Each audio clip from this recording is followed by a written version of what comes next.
जैसा कि हमने पिछले सीजन में देखा था कि शिवा ब्रह्म सम्राट बन गया था, लेकिन जब शिवा का सामना ब्रह्म राक्षस मर्तांग से होता है तो शिवा उसे मारने के लिए दिव्य नाग अस्त्र से प्रहर कर देता है। शिवा को पता होता है कि दिव्य अस्त्र से होने वाली विस्फोट को वह रोक नहीं सकता, लेकिन ब्रह्म राक्षस मर्तांग को भी मारना बेहद जरूरी था। शिवा की मजबूरी को देखकर भैरवी दिव्य नाग अस्त्र से होने वाले विस्फोट को अपने अंदर समा लेती है, जिसके कारण भैरवी की मृत्यु हो जाती है। और उसी ओर वर्तमान में नागराज तक्षक की आत्मा भी पुनः जीवित हो गई थी। नागराज तक्षक के आत्मा के हिस्से पृथ्वी के अलग अलग क्षेत्रों में बट जाती है और दूसरी ओर शिवा भैरवी की यादों में डूबा रहता था, लेकिन अपने परिवार और दोस्तों की मदद से वो कुछ हद तक इन सब से बाहर आ जाता है। इस बात को लगभग 6 महीने बीत जाते हैं। अब सुनिए आगे। आज सुहानी धूप निकली थी। वही एक क्लिनिक पर एक सुंदर और जवान लड़की अपने भोले चेहरे के साथ उसके सामने खड़े युवक से कुछ दवाइयां मांगती है। ओहो मीनू, अब ठीक है। लड़की ने एक पल के लिए शिवा को घूर कर देखा और मन ही मन कहा, लगता आप पहले जैसे हो गए हैं। तभी शिवा का ध्यान अपने पापा के दवा खाने के बोर्ड पर पड़ता है, जिस पर लिखा था भैरवी वेद चिकित्सा संस्थान। ये पढ़कर शिवा मायूस हो जाता है। तभी मीनाक्षी पूछती है, क्या हुआ, आपको अभी भी भाभी की याद आ रही है? जिस पर शिवा कहता है, नहीं, ऐसी कोई बात नहीं है। मनुष्य तो नश्वर है, उसे एक ना एक दिन यह दुनिया छोड़कर जाना पड़ता है। और देखते ही देखते शाम हो जाती है।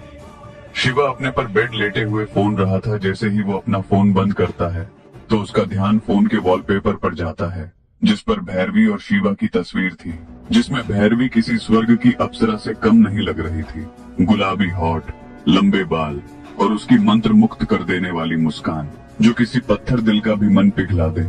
शिवा दुखी मन से अपना हाथ वॉलपेपर पर रखता है और कहता है, भैरवी तुम कहाँ चली गई अपने शिवा को छोड़कर? देखो मैं कितना अकेला हो गया हूँ तुम्हारे बिन।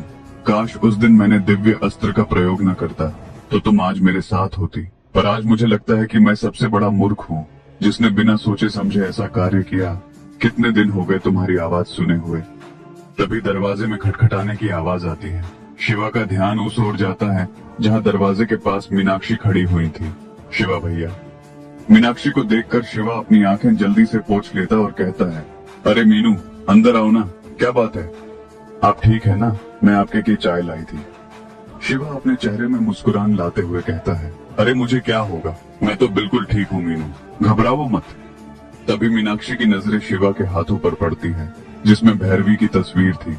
वह तुरंत सब समझ जाती है कि क्या हुआ है और वो शांत भाव से कहती है, अच्छा ठीक है, मैं आपकी चाय यहाँ रख देती हूँ, आप अपना ख्याल रखना।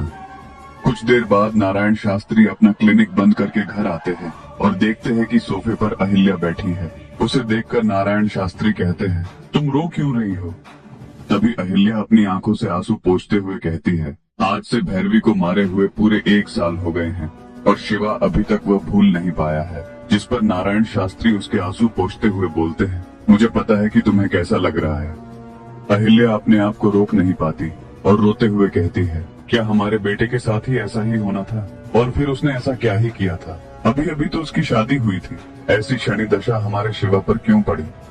नारायण शास्त्री अहिल्या के आंसुओं को पोंछते हुए कहते हैं, मैं तुम्हारी भावनाओं को समझता हूँ। जब बच्चे अपनी जवानी में मौज मस्ती कर रहे थे, उस समय शिवा इस दुनिया की रक्षा और हमारे परिवार को एक करने के लिए क्या कुछ नहीं कर रहा था। अब समय आ चुका है कि शिवा अतीत से बाहर निकले, इसलिए मैंने फैसला किया है कि मैं उसकी दूसरी शादी करवा दूं।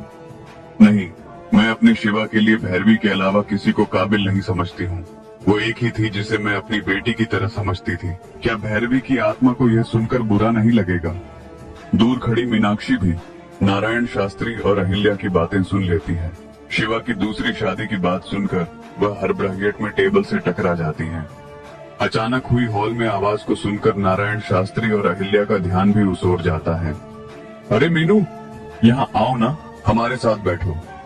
अरे नहीं पापा, मैं आपसे गेंडा भैया के बारे में जाने आई थी, वैसे वो दिखाई नहीं दे रहे। जिस पर नारायण शास्त्री कहते हैं, पता नहीं वो शाम से गायब है। लगता है कि वो यदु को ढूंढने गया है। वो कल शाम से गायब है। वही दूर एक सुनसान जगह में एक मोटा आदमी सभी की ओर देखते हुए गुस्से से कहता है, उस बेवकूफ यदु को मैंने एक छोटा सा काम ही तो दिया था, भानुप्रिया पर नजर रखने का। वैसे बड़ा बनता फिरता था प्लेबॉय पर, पता नहीं इस लड़की को क्यों नहीं फंसा पाया। कहीं वो खुद तो नहीं फंस गया। तभी उनमें से एक व्यक्ति कहता है, अरे गेंडा बॉस, शुभ शुभ बोले। तभी उन सभी के सामने एक कार आकर रुकती है। सभी का ध्यान उस ओर जाता है। कार के अंदर से कुछ लोग एक व्यक्ति को बाहर फेंक देते हैं। तभी गेंडा स्वामी और उसके लोगों उसके पास जाता है। अरे ये तो यदु है। गेंडा स्वामी यदु को जगाने की कोशिश करता है। जैसे ही यदु को होश आता है तो वो अपने सामने गेंडा स्वामी को देखता है। कौन है? मुझसे पंगा मत लेना, मैं बहुत मारूंगा तुम सबको। मैं यदु भार्गवन हूँ, यदु भार्गवन। जिस पर गेंडा स्वामी ने उसके सर पर मुक्का मारते हुए कहा, तुम मुझे मरोगे। यदु अपना सर इधर उधर को हिलाता है। अरे गेंडा स्वामी तुम। गेंडा स्वामी ने कहा, हाँ यदु भार्गवन, मैं। और तुम कल से गायब हो, और तुम्हारे साथ ये क्या हुआ? और वो लोग कौन थे? और मैंने तो तुम्हें भानुप्रिया पर नजर रखने को कहा था ना।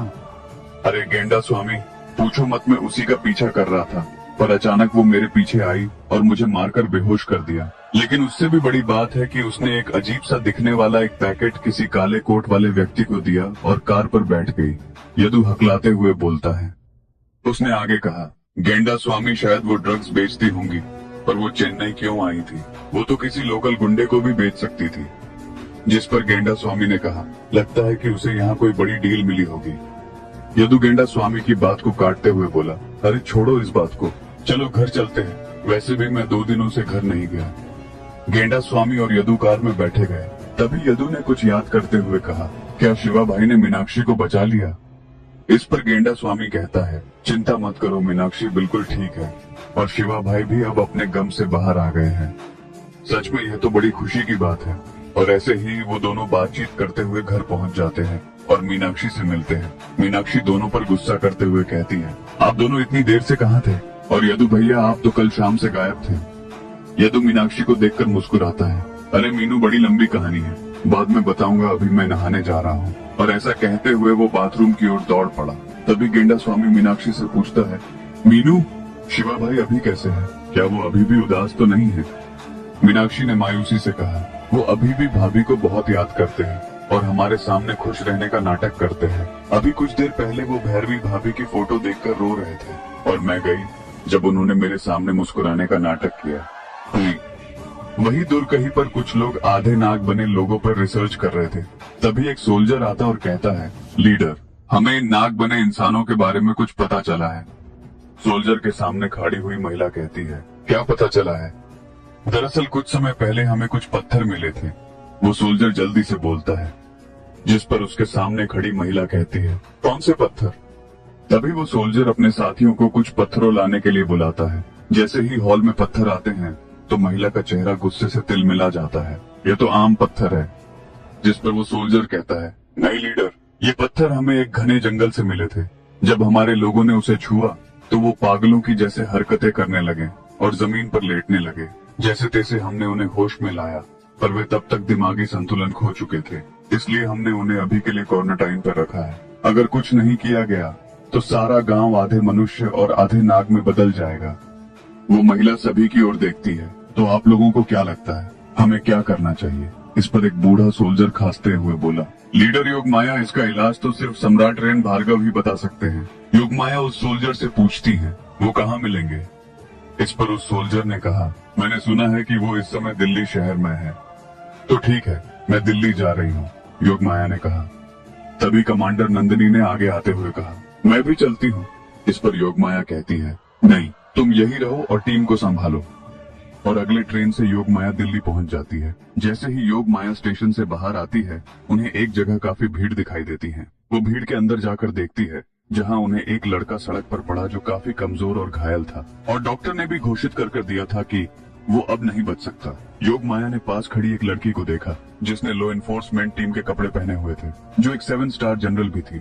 योगमाया उसके पास जाकर उससे पूछा, यहाँ क्या हुआ है? जिस पर वो बताती है कि इस लड़के को अचानक कुछ लोगों पीटने लगे और घायल कर भाग गए। ये सुनकर योगमाया को उन लोगों पर गुस्सा आया। वो देखती है कि उस लड़के की माँ जोर जोर से रो रही थी और जैसे ही डॉक्टर उसे मरा हुआ घोषित करते हैं, तभी वहाँ एक आदमी आकर उसे रोक देता है।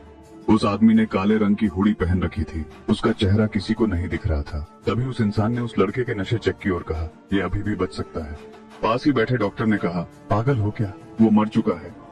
तभी उस आदमी अपने हाथों के बीच से उंगलियों में से 5 रंग की बिजली निकली और उस लड़के की छाती पर हमला किया। तभी उस लड़के की धड़कनें अचानक चलने लगती है और कुछ देर बाद उस लड़के का शरीर किसी सामान्य व्यक्ति की तरह हो जाता है। यह देखकर उस लड़के की माँ उस इंसान को धन्यवाद कहती है। तभी डॉक्टर भी आगे आते हुए पूछता है, आप कौन है? उस आदमी ने कहा, तुम्हें ये जानने की कोई जरूरत नहीं है, और इतना कह वहां से चला गया।